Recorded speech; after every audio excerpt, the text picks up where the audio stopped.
Hello, good morning, and welcome to this Dawn Busters Taste Challenge. We have two Canadian blended whiskeys, both bottled in Kentucky. Now, this is Black Velvet, and this is a plastic bottle. I call it the travel bottle because it fit in the suitcase. The first time I bought it was $9.99, and it was in a glass bottle. But for whatever reason, Mathern's had these in the plastic, and it was $8.99. And I said, that's a deal, so I bought it. Naturally, a month later, they dropped the price to $7.99, and they all sold out. So I didn't get the best deal, but I did get a good deal. Can you imagine that? $7.99. Well, here it is, Black Velvet, blended Canadian whiskey, aged 3 years. They're both 40% alcohol. This was owned by Constellation Brands, and then they sold it to Heaven Hill a few years ago. Can't remember the exact year. Doesn't matter. Says right there, aged 3 years. Now there's a Black Velvet Reserve, which is aged 8 years. But I drink all mine. Aged 3 years in oak under the supervision of the Canadian. And then they show a crown for King Charles III, two lions, and four diamonds. Four diamonds. Okay. I put their website link. There is no website link for the competitor, Gran Legacy. Gran Legacy, introduced in 2006 for CVS Pharmacy sales, because CVS Pharmacy is listed as the trademark applicant. But interestingly, the trademark was refused. It was denied, and they abandoned the trademark after an appeal. Kept appealing it, and they kept denying it, so they just gave up on it. And there's no trademark indication anywhere on this bottle because it is not trademarked. You can make your own whiskey and call it Gran Legacy, but they're not going to give you a trademark either. I don't know why. It's something to do with the name. Don't know what it is to do with the name, but they might feel like it's conflicting with some other established brands. There is a Legacy Scotch, but and I believe there's Legacy Canadian whiskey, right? Legacy Canadian whiskey. Yeah, it's probably what happened. But anyway, I think this is discontinued because I went to CVS Pharmacy 2 days ago. Remember, I was saying I'm going to go check. And then I said, if anybody asks me, I'll let you know. But I can't wait. I got to tell you. So I went over there. They had a lot of liquor now, don't get me wrong. They still had the Jethro T Boots, straight Kentucky straight bourbon, sour mash whiskey, still $8.99. True story, still $8.99. Can you believe it? That's a regular size bottle of Kentucky straight bourbon, sour mash whiskey. So you can get that for $8.99. In this day. Is it great? No. Is it bland? Yeah. Is it horrible? No. All right. So, it's a trade-off. But anyway, they had the Connolly's Irish Cream. That's a private label for CVS Pharmacy. And it's made by Mary, not Carrie, James, Mary and Company, who makes everybody's private label. Go to any store. I was at Bromart. And I don't know if it was a private label brand. It was just some other, they always call them the same, like Flannery's Irish Cream. It's all you got the same bottle with the same type label, showing a farm with cows and everything. I looked at the back. I said, knew it. It's Mary. CVS Pharmacy is going to say Mary. Aldi, going to say Mary. Except they use wine at Aldi stores. Trader Joe's, going to say Mary. They use liquor there. So it's just funny, But back to the main point. They had no Gran Legacy except for one single bottle. Handle, too. A single bottle of Gran Legacy gin. I forgot about that one. The green label, gin. Gin with natural flavors, which most gin has got natural flavors because they add all kind of botanicals to it, which flavor it, right? Okay, but anyway, regardless, as some people say, I didn't buy it because I'm not interested in gin. I don't dislike gin. I'm not gonna sit here and say I don't like gin. It's all right. I like the taste and all, but I'm not interested in it, so I don't deal with it. I've done a few gin reviews and they were fine and everything, but $9.97 for a full bottle, $9.97 for Grand Legacy gin, but I didn't buy it. But I went to the others. I was going to the seafood restaurant, but I went to I was on Louisiana Highway 48 eastbound, as it's known, Jefferson Highway, which stretches from Winnipeg, Canada to New Orleans, by the way. I was on Jefferson Highway, one of the original American cross-country highways, and I went to CVS Pharmacy over there. And they didn't have a single brand of Grand Legacy, not a single bottle of any type, not the vodka, not the rum, not the whiskey, not the gin. I said, it's gone. They've killed it. I know it's dead. Whatever bottles they have remaining, they'll sell them, and then they're not bringing it back. Okay, well, no big deal, no loss, no one cares. There's no big. Go look up videos for Grand Legacy, and you won't see any except for my two videos: the American blended whiskey and this Canadian. I'm telling you, I'm not saying that to say, look at me, y'all got the videos. It's just that's how prominent it is. But that CVS was loaded with all other kind of liquor, any kind you could think of. They had that Connolly's. They also had the Jethro T boots loaded up too. So that's still around, and that must be doing well.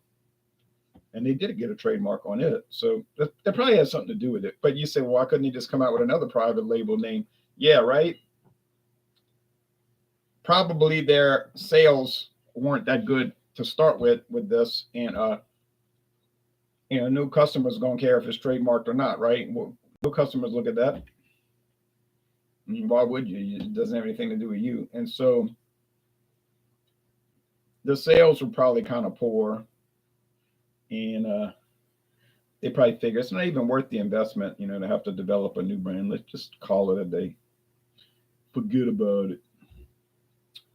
Now, on the other hand, Winn-Dixie, who is obviously contracting with the same people, who is obviously Sazerac. I can't say that because I can't officially verify it, but I know it is.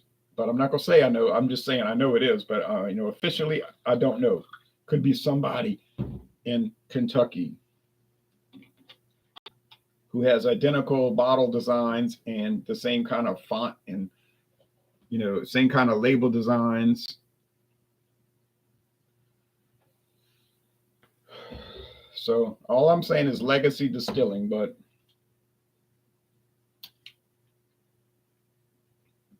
it says right. Okay, Legacy Distilling. I'm gonna put the Legacy.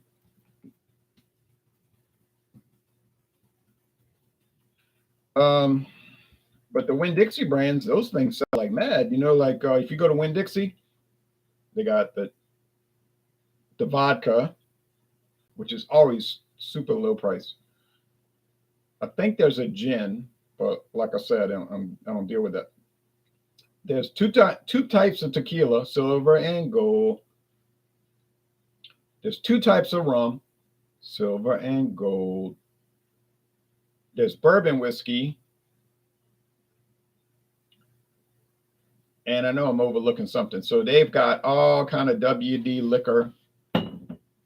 And I mean, I thought I was getting a good deal over the summer. Then here I go, here at the end of summer, I went back to Winn-Dixie. They had dropped everything down lower. So I was like, man, I got this straight bourbon for $16.99 for this huge bottle. And then I go over there, it's $14.99.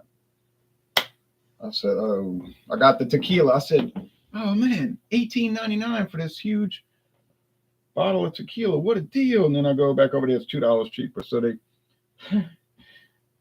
I could have saved like $10, but you don't know. I was worried it was going to go up in price. But man, I'm telling you, if you looking for, okay, they're both gold. If you were looking for super inexpensive liquor for like a party, or people are going to come to your house and they're going to try to drink all your stuff, but you could get them, you could fix them up because you can give them the WD liquors, vodka, and the tequila and the rum and the whiskey, and then they're going to still drink it. You know how people are, but and you could save so much money. And it's I know it's from Sazerac, so it's is it going to be great? I seriously doubt that, but it's going to be probably pretty good. I never had any of it yet. Um, It just goes to show you that stuff's just flying off shelf in a snap, snap, snap, snap, snap, snap, snap, snap, snap. Winn Dixie got bought by Aldi over the summer, so I don't know how that's going to change. That might change everything. Hopefully not for the worse. Hopefully for the better. Walmart, they got their old cheap liquor brands: Caliber vodka, Caliber citrus vodka, Caliber. Those are $9.97. Handle, big thing. Canadian whiskey, which I have, is pretty good.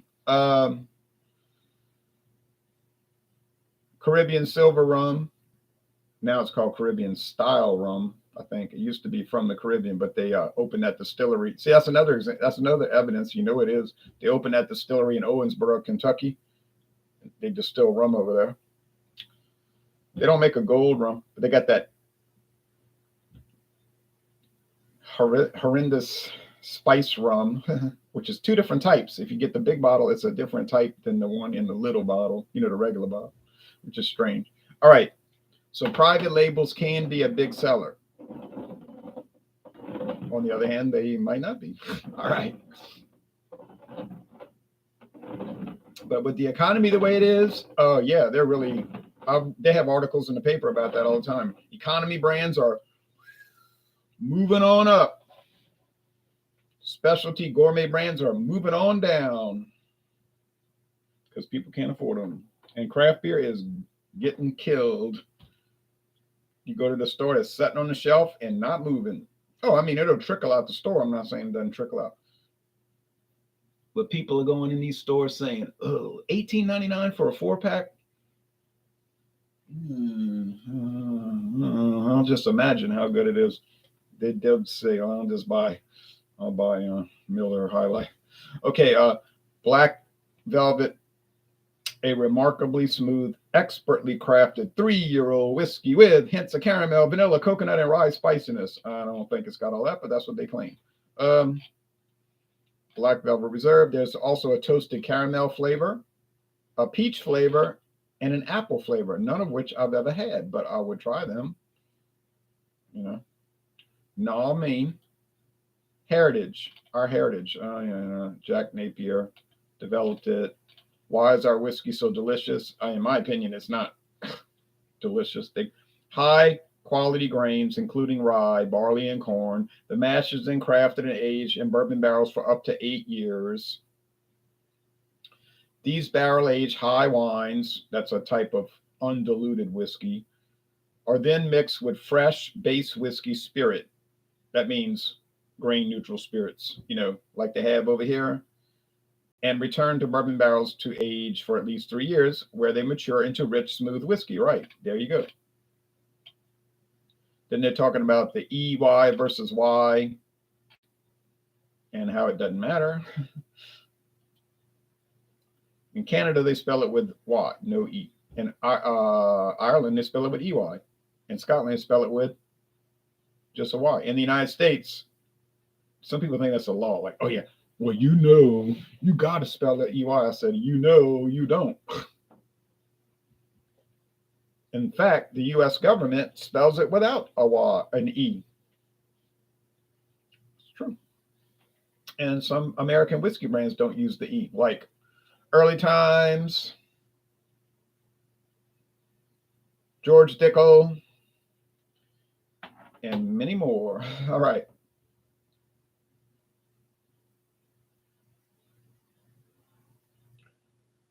The weird thing about American blended whiskey is they're allowed to use the grain neutral spirits without aging them.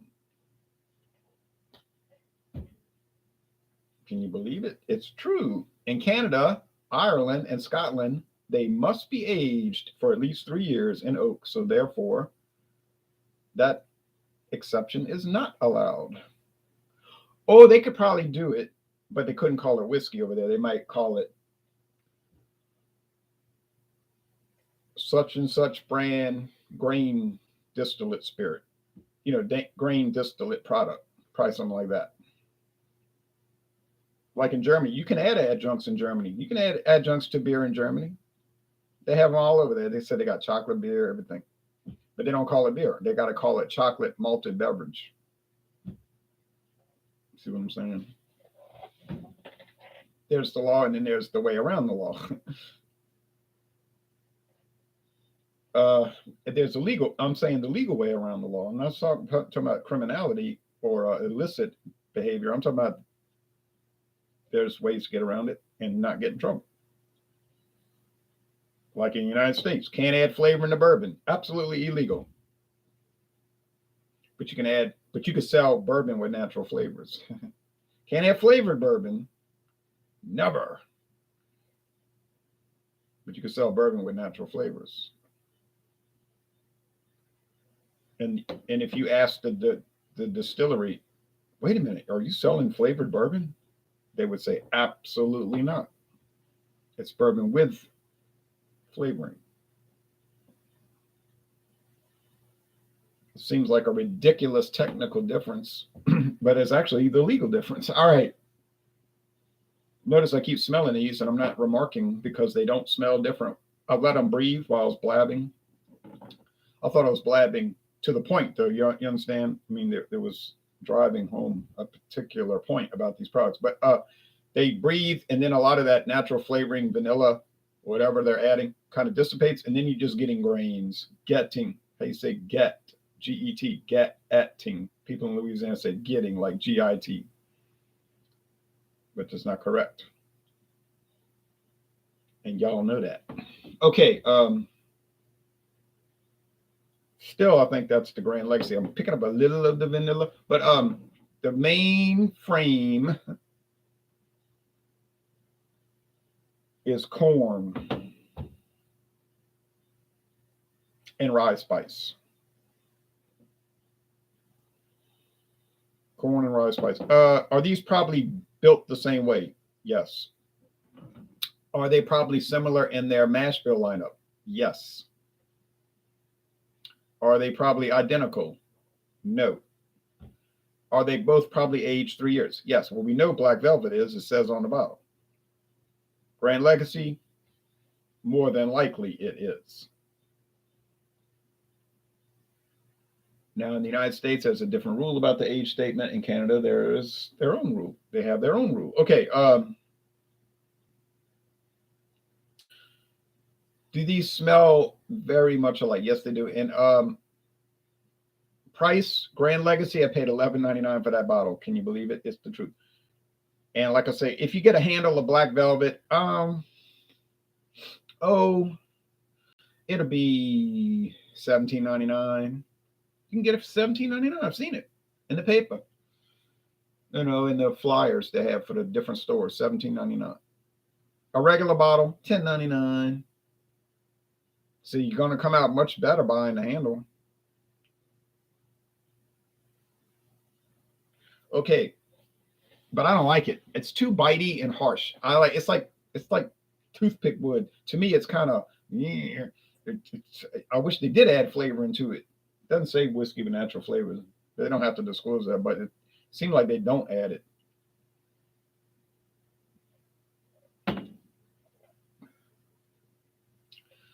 Okay, they're talking about honey, butterscotch, all these other fantastic flavors that I never can pick up. They just go through this litany of just, this and that and all these other things. It's so amazing.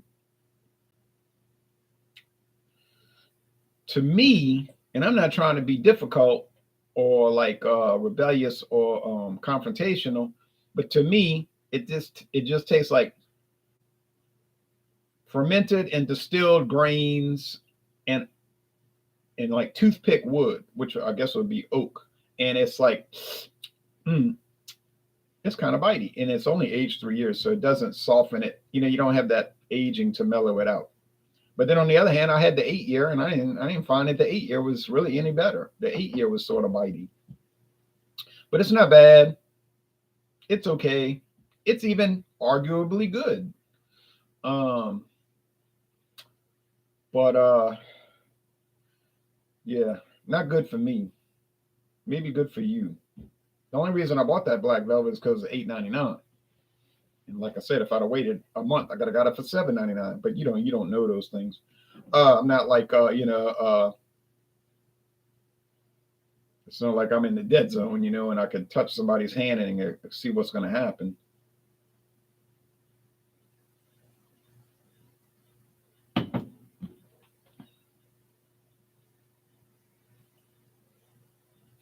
So that's the Grand Legacy. Not as bitey. It's got that vanilla touch or whatever that flavoring is, almond or something. Um, but it does seem to help the product. And like my friend David was saying, why do you think they add the flavoring? I said, well, that's a good question. He says probably to mask some harshness coming from the cheap nature of the product. I said, that's probably true. And the people that is paying $11.99 for the handle probably don't care because their goal is not to sit here and switch the liquor around like I'm doing and say, oh, you notice that almond aspect of it? No, they're going to be mass consuming it at the Super Bowl party, at the Mardi Gras parade party, at the kid's birthday party. You ever seen these children's birthday parties, which is allegedly a birthday party for the child, but then it turns into a bunch of adults drinking and acting crazy? I don't go for that kind of stuff. To me, that wasn't a birthday party when I was growing up. It was just, you would play pin and tail on a donkey, and we would play other games. And then you have the cake and the presents. And then my mother would give all the children a present, like what you call it? Can't remember the name. A favor. I think it's called a favor. Party favor. It was like a gift for each child for coming to the party. It was like real coordinated. She would like have like almost like it was scripted, but it wasn't all that craziness. Now I'm not saying that the adults weren't drinking. They probably were. I just didn't know. I was too busy trying to win these little contests. But yeah, and we blew up these big balloons and we were hitting the balloons in the air. Yeah, it was like fun. All right. But yeah, they're not looking for the erudite nature of the product, the gourmet aspects. I mean, it does have a little honey. I'm saying this is black velvet, and it's just not for me. It is. I got it right. I like the label. I like the bottle design for black velvet. I like the history. I like the website where it goes into good detail on how they construct it and everything. I like the price. I just don't like the product. I just don't like it. It doesn't taste good to me. It doesn't taste bad.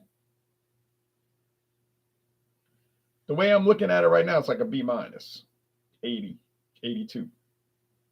Now maybe I'll drink it in a week and it's a B plus. I don't know. I don't think so though, because I have a long history with this now, and it's just never worked out.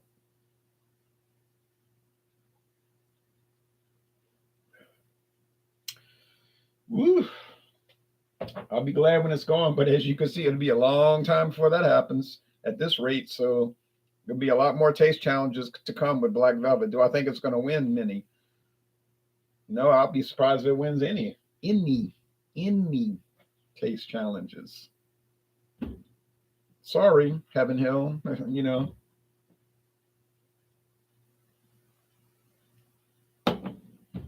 Grand Legacy. It's just got a nicer flavor. Okay.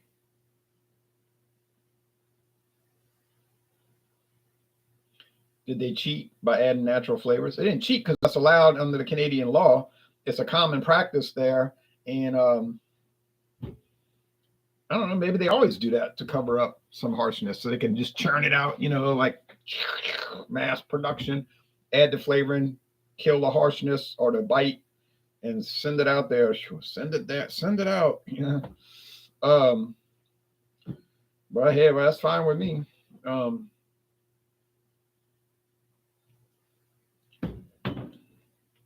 Tastes all right. It tastes good. I like it. I think I got a great deal on it. $11.99. Would I buy it again? Yeah, theoretically. In reality, I'll never see it again because, like I say, I'm pretty sure it's discontinued. Pretty sure, not sure. Pretty sure that it's discontinued. Beyond the fact that I never revisit these things anyway, because I'm doing a tournament that goes on in perpetuity, in perpetuity. So it does. There's no. You wouldn't go back to it now, unless you do like me and run across something for that price, like Black Velvet, $8.99. Well, yeah, it's coming back into the tournament. I got to get some more American blended whiskey. Do I plan to bring back Kentucky Gold? No. I thought it was like Black Velvet, harsh, spitey, and ugh. And I said, if this is the gold, I'd hate to see the silver or the bronze. But yeah, if I go and they have a bottle for $5.99, I guess I'm bringing it back. But they're not going to have that. I just got to shop around. I got to find some American. I've covered so many American blended whiskeys that I've kind of run out of new brands because we've got our set here. In Louisiana, we got our set, and you're going to always see them. Kentucky Dale, T.W. Samuels, naturally Seagram 7. Everybody sells Seagram 7 Crown. Kentucky Gold. Heaven Hill, Quality House, Kentucky Blended. It's the same ones. You're going to always see them. 75 South. And, I can keep naming them. It's a lot. So there's only so much they can bring in, and then it's just going to not move. So if I do a road trip within the next few months, and I see one, because if you go out of state, you'll see some oddball stuff. Like I found that Sunnybrook in Orange, Texas. And my friend David said it was the worst whiskey he ever tried. And believe me, he's tried a lot. And I was like, give me a break. That stuff's not bad, but he just hated it. And that's from Beam. Jim Beam people make that. But he said, I don't care who makes it. It's the worst. I said, all right. But so that'll be a problem. And Mezcal, now I need more, but I'll never run out of that. Mezcal's like the hot thing now, so they got a brand every week coming out, some new brand you never heard of coming out. Of course, the brand's probably not really new; it's just new for us. Probably been on the market 70 years. But anyway, but there's a lot of new ones coming out too. You know that. But there's even a Casamigos Mezcal. Oh yes, that's true. Although they mainly deal in tequila, as we are all aware. So now we go on to Friday. I'm going to bring in McAdams Canadian blended whiskey. Much nicer product than Black Velvet, in my opinion. And been on the market since 1987, so 36 years. And it's not famous. It's not prominent, and chances are you're not going to see it. But I did run across it at Total Wine and More. Then the next time I went back, it wasn't there, and I never saw it again. They're the kind of company, too. They'll find something, they'll put it on the shelf, and when it's gone, you don't see it again. Then they find something else. They probably go to auctions and get it. Then they put it out there, and you don't see it again. So if you go to Total Wine and you're thinking about it and say, I'll get it next time, well, next time it's not going to be there. Same thing with Scotch or bourbon over there. I see so many bourbon brands filter through that place. They're there, they're gone, and never seen again. Obviously, Jim Beam is going to always be there. Jack Daniel's going to always be there. But some of these other ones, if people call off brands, whatever you want to call them, they'll be there and never seen again. So, yeah. And is that a problem? Not really, unless you got your heart set on it, then it could be. But that's the whole point. If your heart is set on it and you're thinking about it, you better buy it today, because the next time it ain't gonna be there. All right, so yeah, I'm gonna bring in that in McAdams. Got a great deal. And then I think then, now I got Gibson's. Another one of those bitey monsters. That thing is so bitey, you feel like you got bit when you drink it. You're like, oh, thing hurt. It's like painful to sip it. I'm serious. Tommy Cow says, "Good morning, Louisiana Liquor Reviews. Going to join the JB Climate Corps, maybe like the Peace Corps." Oh, good. That way you can go around giving orders to people like the get, stop, po. All right. So yeah, and then you could use your own like endeavor or dream of being a totalitarian psychopath, and you could put it into practice in a sense. Maybe not to the level of Antiochus Epiphanes, but to a level of at least putting people in a state of misery at some, it's of some state of misery. All right, thanks everybody. Bye bye.